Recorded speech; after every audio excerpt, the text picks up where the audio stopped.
I was lucky enough to find an 091 or 6-rib bus trans within a couple hours drive, so I went and got it. Here I am cleaning it off with a wire brush and a screwdriver, able to get a lot of the caked on gunk off.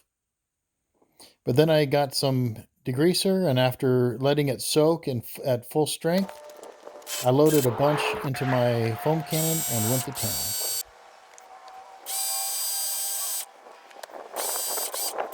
After continual spraying, I removed the foam cannon and set the pressure washer to 0 degrees to shoot anything left on the case, especially in the ribs and all the crevices.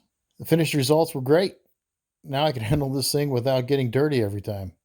Now here's the 10-degree kit as I got it from Cartech. They had the best price and free shipping, so that's where I went. Here it is all not wrapped up. And here is a good shot of the instructions in case anyone wants to know what's involved before buying the kit. The next thing I did was to cut off the factory transmission mount off the pan. I made a separate video of this on how I do it. It might save you some time and grinding. So take a look. The link will be in the description. After that, I wire wheeled the frame horns and started mocking up the kit to see how things went together.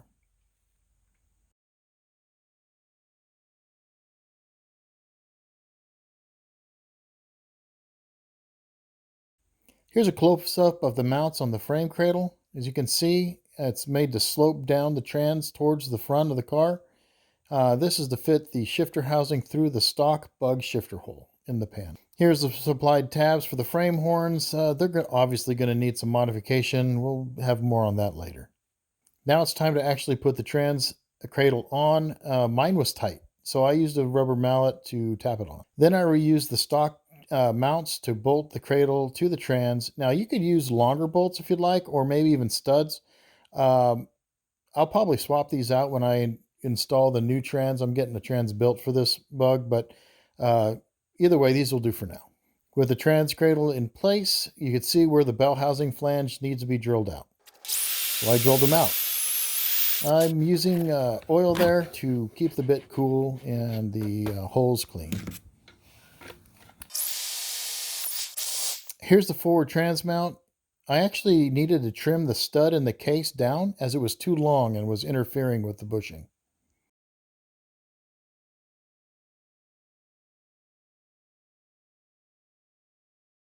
Now I'm marking the frame horns according to the instructions to trim them out for the bigger bus transaxle. Using a cutoff wheel, I cut as close as I can to the frame horns to get a good clean look. Here's what it looked like after clearancing them. This matches other pictures I saw online, so I was good with it. While this looks good and normal though, trying to get as tight as possible was a mistake. As you can see here, the frame horns get really thin in spots where you cut them, and this will make welding them up harder as the welder will burn through the thinner material. Next, I reinstalled the adapter pieces and start test fitting the transaxle. Uh-oh, problem. The trans won't fit in the horns like it's supposed to. Great. So a quick look made me think it was the stock transmission hole or the little shifter hole. So I trimmed it out and then finally cut it out so that the new shifter could drop in. Normally you would feed it in. Now the trans fits into the frame horns like I thought it should. However, there was something a little off. It seemed a little high up front. I mean, isn't it supposed to fit through that stock hole? After some investigation, I found that the second transmount stud was hitting the torsion tube and not allowing the shifter housing to settle down into the hole. So after pulling out the transmission yet again and removing the forward transmount, I cut down the other stud. Don't forget to have the nut in place as it serves to clean the threads when you take it off. That makes reinstalling it much easier. Next, I bolted it all back together and reinstalled the trans into the pan. Notice now the shifter housing fits down nice and low into the stock shifter hole. Here's before and after, before and after.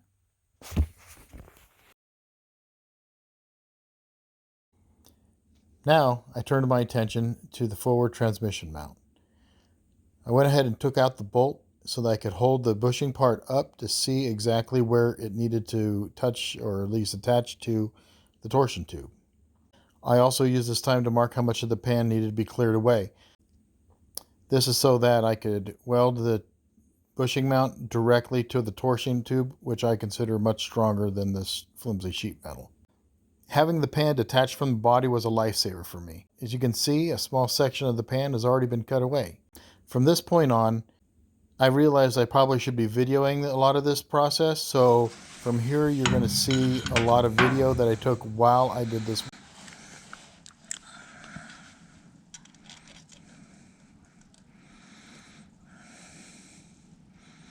Looks like 1.25 inches. It's come off. So that will put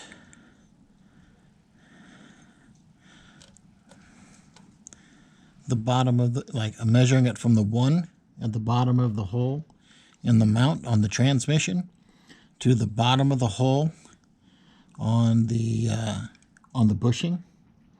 So actually that's more like 1/3, isn't it? It's 1/4 plus 2.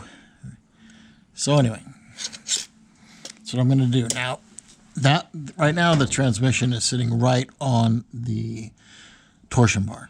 So by doing that, it's going to have literally, that'll lower it to this, okay? So once I cut that off, and then I'm going to cope it for the torsion tube, and that will raise it up about 1/4 to 1/2 inch, depending. And so the whole transmission will be up, and that'll be off the torsion tube. Cool, cool, cool. Let's get cutting.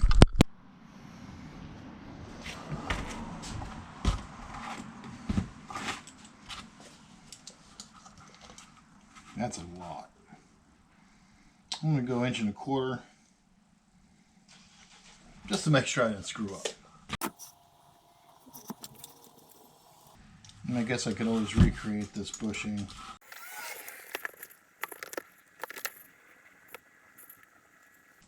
That's where I need a bench vise. Seriously. Man.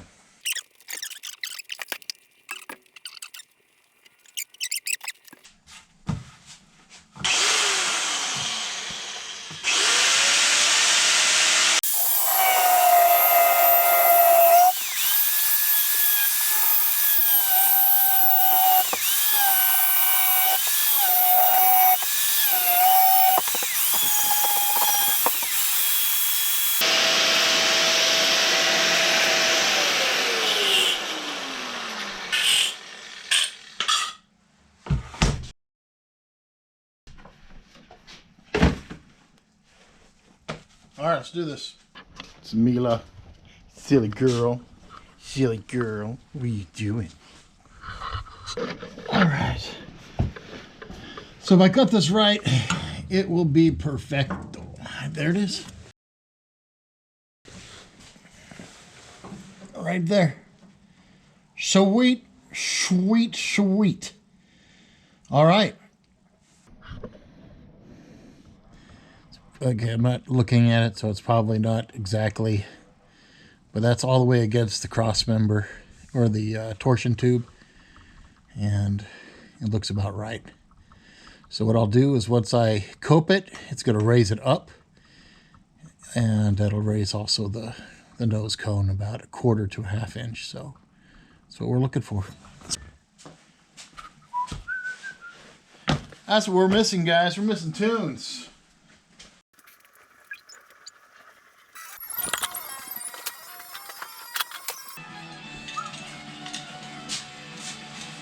Trying to cut some of my stuff.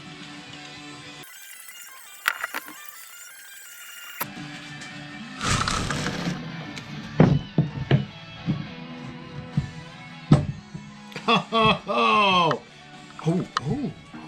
yes. So I'm doing, clamping it to the table down. Rubbing it in there.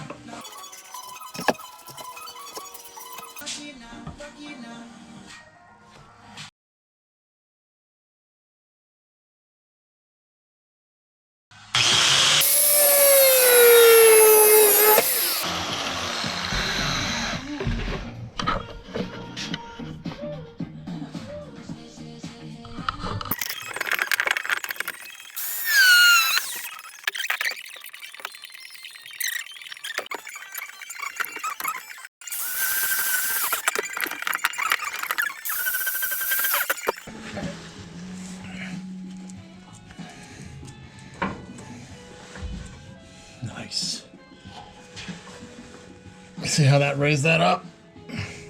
Just a skosh. Just a skosh. I'm going to cut a little more off it with the flapper disc and coat that some more.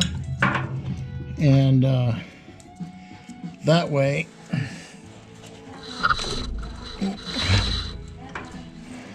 it'll give me a little more height, but not much.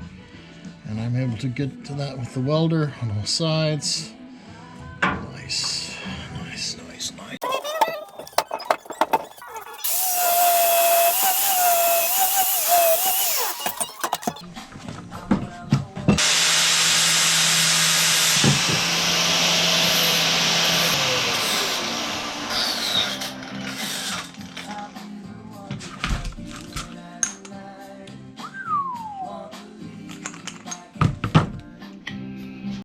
With the forward trans mount sorted, it was time to revisit the tabs for the engine cradle. I said they would need to be modified. Let me show you what worked for me.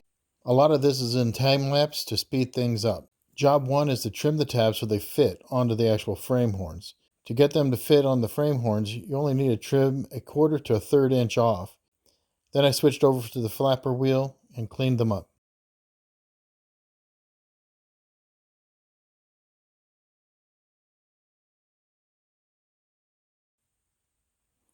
Once they were cleaned up, I test fitted them on the pan with the trans in place so that I could make sure that they were the right height. This picture shows that even though they fit the horns, they were way too tall to actually work for how I'm using this kit. Your application may be different. To shorten them, I used a C-clamp to hold them to the table. Then I used a cutoff wheel to cut out the desired amount of material. As you can see, I cut little lines in and then used the cutoff wheel as a grinder to make the opening round again.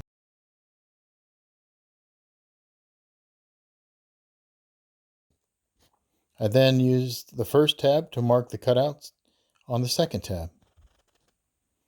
Here it is zoomed in so you can see a little closer and better the way I did this. There might be easier ways, but this worked for me.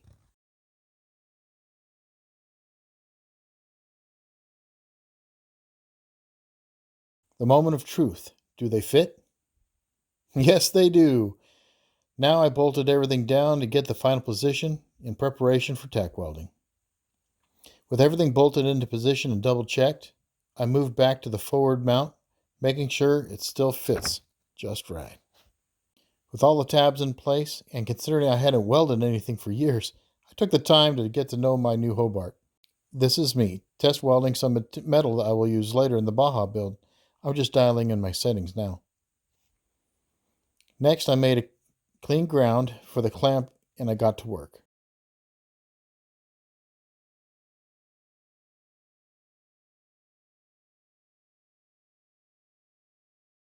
I wasn't crazy about how this was going, but I got everything good and tack welded in place, just enough to remove everything, lean the pan against the wall, and weld it up properly.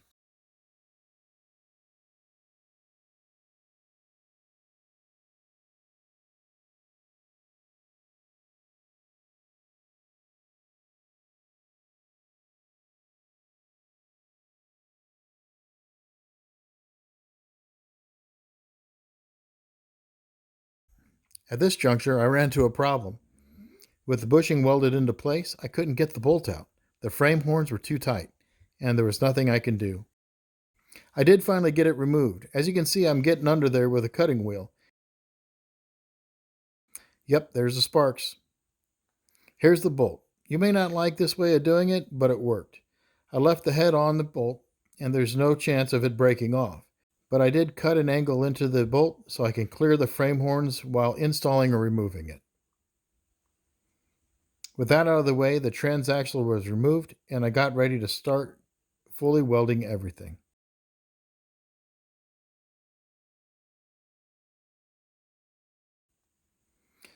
This is me removing the bushings.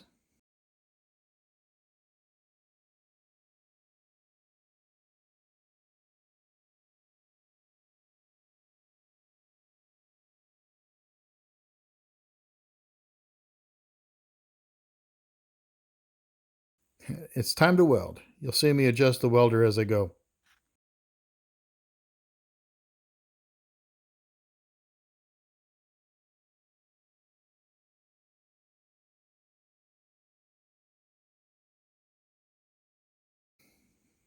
As you can see, I had to build up where I cut the frame horns too close. This was a pain.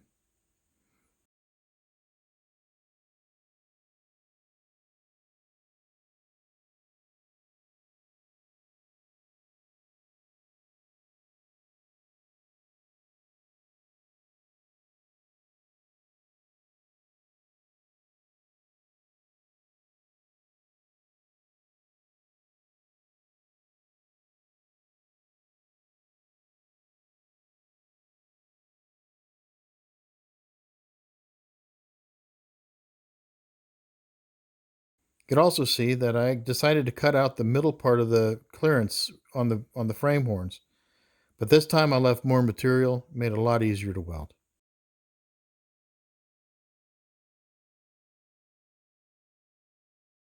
You can really tell when I got the metal back up to snuff. The welding went much smoother.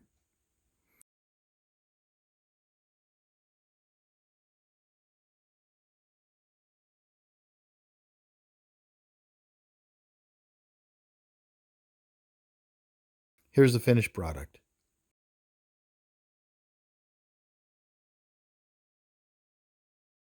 Now it's time to put the trans in so I can clearance the frame horn for the Porsche 930 CVs. This may not be necessary. It's up to you if you want to do it or not, but I did it for mine.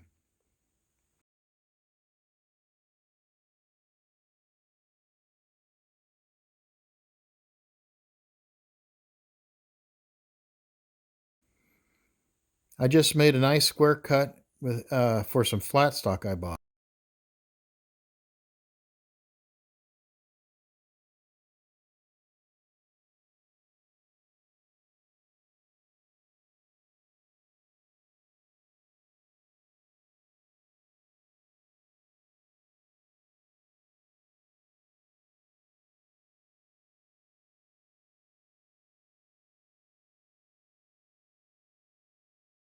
Then I put some angles on it.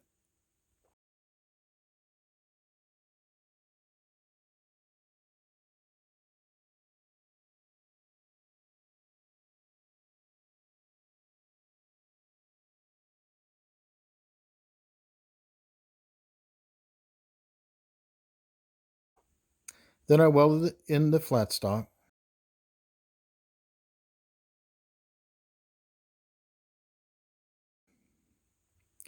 Then I cut out some semicircles to cap the angle section. I just used construction paper.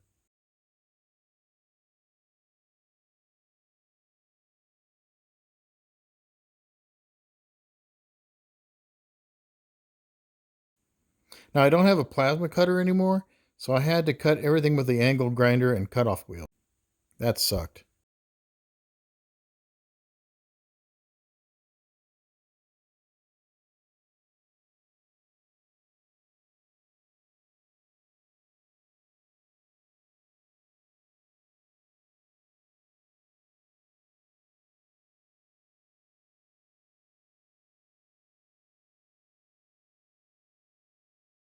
With all the pieces made, I started welding.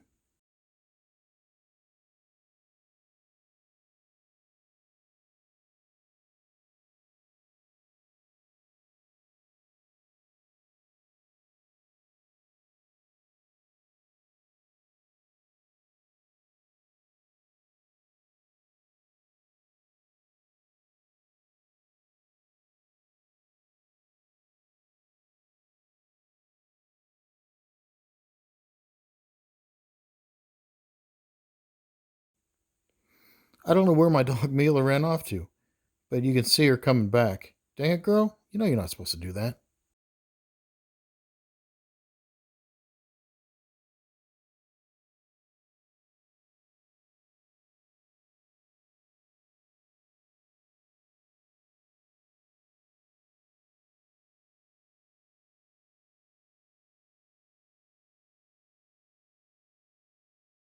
Now that everything is welded, I started cleaning everything up with the flapper wheel.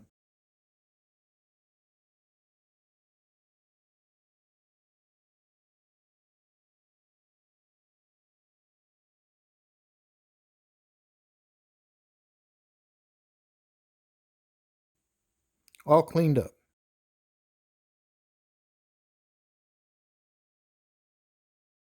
With that, I wiped everything down with acetone and got ready to paint.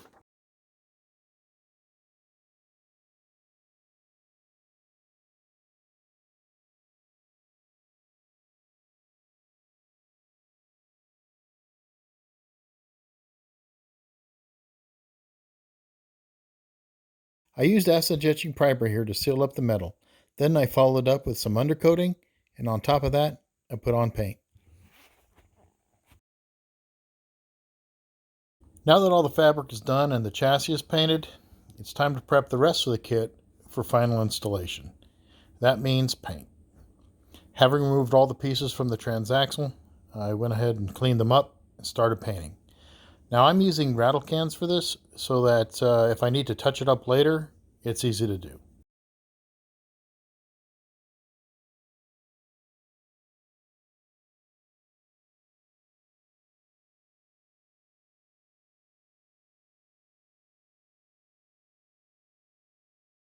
You may notice I changed the colors around a bit. Initially I was going to go all black, but decided that I would offset with Rust-Oleum hammered silver.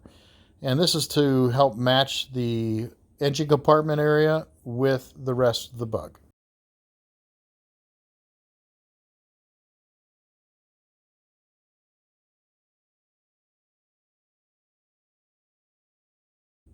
I'm using all Rust-Oleum paints. I got the self-etching primer. I've got some fill primer. I've got black, and I've got the hammered silver.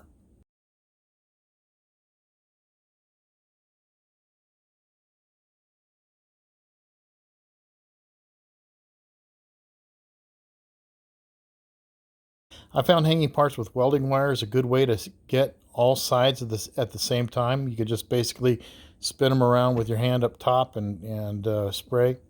This also allows it to dry in a smaller area. For me, I just hung everything off the forward bulkhead as well as the steering column.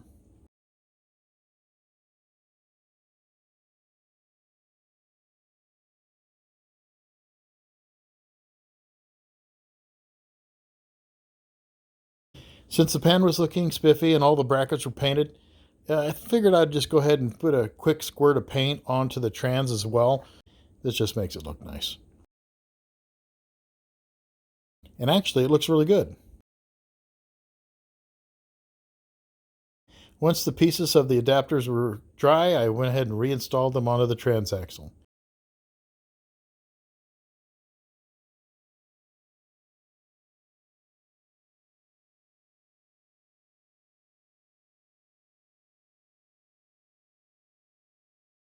All right, I just wanted to bring up something real quick. Got a bunch of bolts and nuts from the old Home Depot. Nice $16 worth of hardware for just mounting up this transmission. I did want to give this, most of it doesn't need to be talked about, it's just put in. But I did want to mention these. These are grade C lock nuts, all right? Now, a lot of guys will just use a standard flat nut, so to speak, just as a standard nut goes in and out, no problem, and it spins like so. Instead of using a standard nut that I could just spin on and spin off, which has a chance of coming loose, and not using the nylocks, there's a second option. It's called grade C, or pinch bolt, or pinch nut. And if you look real close, you see that oval? And what they basically did is they take it and they just pinch it. And that, when you screw it on, creates friction. The problem is once you put one of these things on, it's really hard to get a torque measurement. But at least you know that once it's in, it's never going to come off. It'll be very difficult to come off, not like a normal bolt at all. Or a nut, excuse me. So hopefully that helps you out. That's what I use on the stuff I don't want to come apart, like Hymens, things of that nature.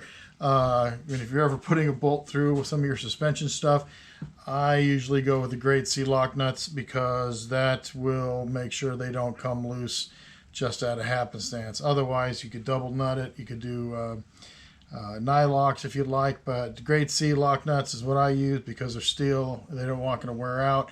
If they heat up, like for example, the transmission gets too hot, I don't think this will happen with a nylock. You don't want the the nylon to melt out. That would be bad. But these ones being steel, they don't melt, they don't do anything. They just permanently resist turning. So something to think about when you're building your rig, and that's what I use. Forward mount going on.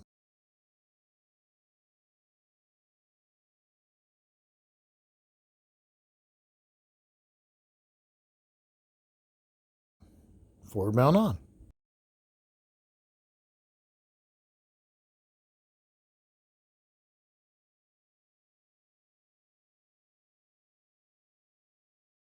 I did find that the bell housing bolts did need some guidance and help lining up with the holes we drilled earlier.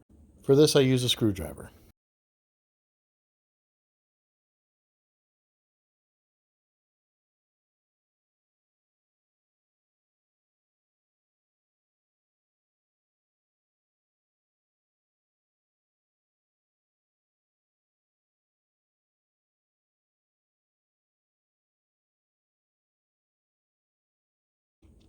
With everything tight, it's time to put the Dyno 1 bus trans back into the pan one last time. Well, until I get my official transmission built for me.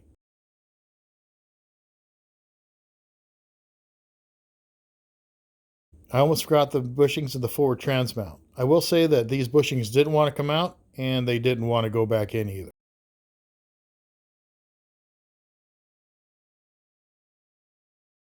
Last, the metal tube in the middle. This actually makes the bushings actually tighter. With that, I lifted the trans back into the pan and started to bolt it up. I started out with a forward mount, but soon found out that that was going to be difficult. The holes for the bolt were not lining up. They were close, but no cigar. I pushed, heaved, finagled. I even tried beating it with a hammer. I suppose I could have ground the tip of the bolt that would help it feed, but I didn't want to. Time to try something different. I noticed something small that caught my attention. I thought, maybe I'll start with a back mount. Yes, I know, hand tools. I am ashamed. Not really.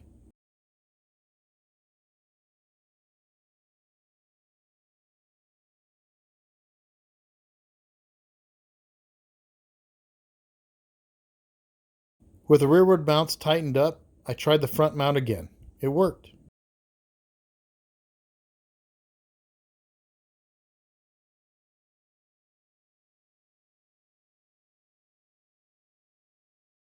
Now everything's in, everything's tight, everything's set.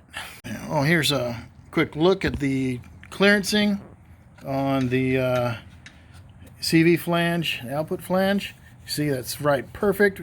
So when that CV comes out, there's going to be plenty of space around that. It's on both sides, as you guys know. But anyway, yeah, that's what about an hour's worth of work, I guess, when you're doing it by yourself and trying not to mar up the paint too much. But oh well, that's life. It's going to get a lot more marred when I start driving it. So no big whoop.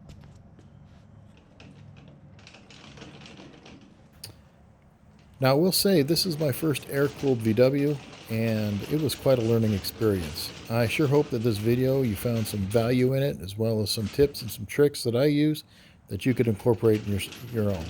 There is a shorter version that I'll link to at the end of the video, those little quick links, so take a look at that. And if you like what you saw in this video, go ahead and hit the like button. And if you'd like to see me turn this little bug into a pre-runner style Baja, consider subscribing. But until next time, I'm Damien, and this is the Binder Builder.